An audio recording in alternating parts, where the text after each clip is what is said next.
bolehkah kita mendoakan yang jelek-jelek kepada orang yang menyakiti kita Ustaz? Dan bolehkah kita bersyukur kepada Allah bila dikabulkan? Terima kasih sebelumnya. Apa yang mau didapat? Ya, kita share satu aja ya. Dalam Al-Quran itu ada ayat di Al-Quran surah ketiga Ali Imran ayat 128 sampai 129. Ini saya berikan gambaran kisahnya dulu. Nabi SAW di awal masa dakwah itu kedatangan satu utusan ya, dan mengatakan bahwa satu desa tuh masyarakatnya masuk Islam. Senang Nabi, lalu minta orang-orang itu untuk dikirimkan dai untuk mengajar. Dikirim oleh Nabi 70 orang, dalam riwayat disebutkan kurang lebih 70 orang penghafal Quran ya, ahli Quran, orang-orang yang menguasai agama dengan baik pada masa itu ya, dengan kadar yang mungkin didapatkan pada saat itu. Dikirimkan secara singkat. Ketika sampai di sebuah distrik namanya Bi'ur Ma'unah ya, tiba-tiba ternyata orang-orang itu dianiaya, bahkan kemudian dieksekusi. Nah, Nabi mendapat kabar dari malaikat sedang menunaikan sholat. Ada beberapa versi riwayatnya, ada yang menyebutkan sedang sholat subuh, ada yang menyebutkan riwayatnya sebelum ruku, ada yang setelah ruku saat i'tidal, ada yang menyebutkan juga di sholat yang lain ya. Intinya informasi itu sampai kepada Nabi, dan Nabi mendoakan, ya Allahumma al'an kita, Allahumma adzibhum, ya Allah tolong laknat bani fulan ya, kemudian tolong hukum mereka dan seterusnya. Itu berlangsung selama sebulan. Nah, doanya terasa keras ya, tolong hukum bani fulan, tolong hukum mereka, tolong laknat mereka. Apa yang terjadi? Kemudian Allah turunkan Al-Quran surah ketiga Ali Imran ayat 128. Ya laisa laka minal amri syai'un aw yatuba 'alaihim aw yu'adzibahum fa innahum zalimun. Ya Muhammad sallallahu alaihi wasallam, engkau tidak punya hak ya untuk bisa memutuskan suatu perkara terkait dengan hukuman ataupun memberi petunjuk pada seseorang yang dimaksudkan langsung menanamkan hidayah kepadanya, kecuali itu atas izin Allah Subhanahu wa taala. Nah, namun yang paling indah, Allah ingin memberikan sebuah arahan seperti ini. Ya, ini sifat maksum Nabi. Jadi ini bagian dari sifat maksum Nabi yang kalau di situ ada sesuatu yang kurang tepat, Allah luruskan. Berhak Nabi meminta. Ya, berhak Nabi meminta. Ya Allah, hukum si fulan, berikan hukuman si fulan, berhak. Tapi Allah berikan suatu arahan yang lain dengan hikmah tertentu. Ya, Allah ingin sampaikan bahwa kalau di awal masa dakwah sudah meminta seperti ini, nanti umat itu tidak akan tersisa.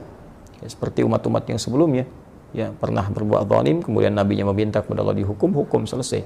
Tapi Allah ingin berikan sebuah pelajaran bahwa ke depan akan ada ujian lebih besar daripada ini. Maka diberikan sebuah tahapan bersabar, bersabar, sampai kesabaran itu kemudian memuncak, sampai kemudian pada tingkat maksimal sehingga bisa mengatasi tantangan yang lebih berat lagi. Ya, karena kalau persoalan wafat, ajal juga sudah tiba, ya sesuai dengan ajal. Hanya nanti tentunya ada balasan-balasan dari Allah.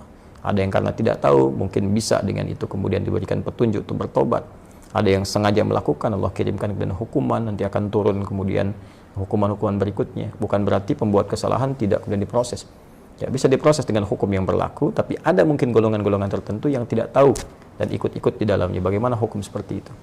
Maka Allah turunkan tadi ayat, setelah ayat itu turun, maka Nabi merubah doanya. Perhatikan doanya. Allahumma hdini fi man hadait, wa afini fi man afait, wa tawallani fi man tawallait, wa barik li fi ma atait. Ya. Kalau kita jamakkan, Allahumma hdina fi man hadait, wa afina fi man afait, wa tawallana fi man tawallait, wa barik lana fi ma atait, wa qina syarra ma qadait. Allahumma hdina fi man hadait, ya Allah, mohon berikan aku hidayah, berikan kami hidayah, dan tempatkan kami di tempat-tempat yang orang mendapat hidayah. Wa afina fi man afait, sehatkan kami ya Allah, dan tempatkan kami di tempat orang-orang yang sehat. Jadi, kalau Anda kerja di tempat orang sehat, Anda bertetangga dengan orang sehat, orang itu dapat hidayah, di kantor dapat hidayah, jadi baik orangnya. Wa tawallana fi man tawallait, palingkan kami dari apa yang Kau tidak sukai, dan tempatkan kami di tempat-tempat orang-orang yang berpaling dari apa yang tidak Engkau sukai. Barik lana fi ma atait, berikan keberkahan pada kami ya Allah dari setiap pemberian-Mu. Ya indah. Ya waqina syarra ma qadait, dan jauhkan kami dari segala keburukan ya Allah, segala keburukan yang mungkin kami dapatkan dalam kehidupan. Ya, Engkau telah tetapkan ini buruk, berikan kami kemampuan untuk menghindarinya. Jadi berubahlah ke arah doa-doa itu. Jadi baik, jadi baik, jadi baik. Itu yang kelak kemudian dikenal dengan doa kunut. Ya, berarti permintaan pada segala hal yang bernilai ketaatan kepada Allah yang sifatnya baik-baik. Jadi, kalau Allah saja mengarahkan Nabi untuk mendoakan perilaku buruk dengan kebaikan, maka kita lebih layak untuk mengikuti tuntunan Nabi SAW. Kita doakan yang baik. Ya, toh mohon maaf dia mencela kita itu, celaan dia, ketika keluar celaannya itu sudah memberikan pahala kepada kita. Kenapa harus dengan mencela kembali sehingga mengembalikan pahala yang telah kita dapatkan? Nah, yang kedua, kalau hati kita sudah lapang dengan memaafkan, bukan berarti persoalan dia selesai. Persoalan kita dengan dia diselesaikan oleh Allah. Allah akan lupakan beban-beban pada diri kita tentang dia, dihapuskan. Jadi kita nggak capek mikirin dia hilang. Tapi kalau dia belum minta maaf kepada kita, persoalan dia dengan kita belum selesai. Dan dia akan berhadapan dengan Allah di hari kiamat nanti. Jadi nggak ada ruginya, kita dapat pahala. Ya, yang kedua, transferan dari dia tadi, kemudian kita dilupakan oleh Allah tentang perkara dia. Yang ketiga, dia tetap punya urusan dengan Allah sampai dengan hari kiamat. Dan berita baiknya, jika Anda mampu melapangkan hati untuk memaafkan orang lain pada hal yang terkait dengan pribadi Anda dan tidak terkait dengan turunan hukum yang lain. Ya, turunan hukum maksudnya kalau utang, ya, kalau memaafkan itu bukan berarti utangnya lunas. Ya, tetap kita maafkan, misalnya berlaku kelirunya, utangnya tetap kemudian diselesaikan. Kecuali kalau Anda ingin bersedekah. Ya, atau orang misalnya melakukan tindakan kriminal yang dahsyat, kita maafkan. Ya, maaf, tapi kriminal itu tetap diproses untuk memberikan pembelajaran hukum. Kalau secara hukum itu harus diselesaikan.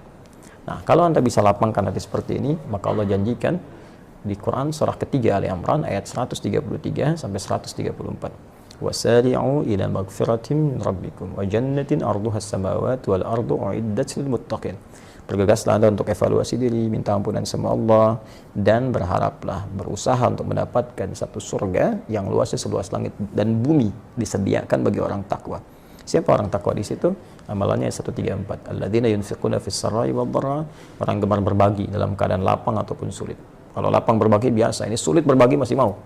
Ya. Nah, wal kaziminal ghaidha, yang sanggup menahan amarah, wal afina 'anil nas, yang mampu memaafkan kesalahan orang lain. Allahu yuhibbul muhsinin, Allah cinta kepada para pelaku-pelaku kebaikan. Barangkali Anda lulus ujian yang lain, ujian sholat bagus, zakat bagus, tapi Allah ingin menguji Anda dengan hadiah terbesar, yaitu surga seluas langit dan bumi. Dapatkan itu, dan disitulah kesempatannya. Kalau hadiahnya kecil, mungkin ujiannya kecil. Hadiahnya power bank, mungkin ujiannya kecil. Tapi hadiahnya surga, setiap yang didambakan masa harus tantangannya ringan. Semoga Allah memuliakan kita. Terima kasih. Assalamualaikum warahmatullahi wabarakatuh.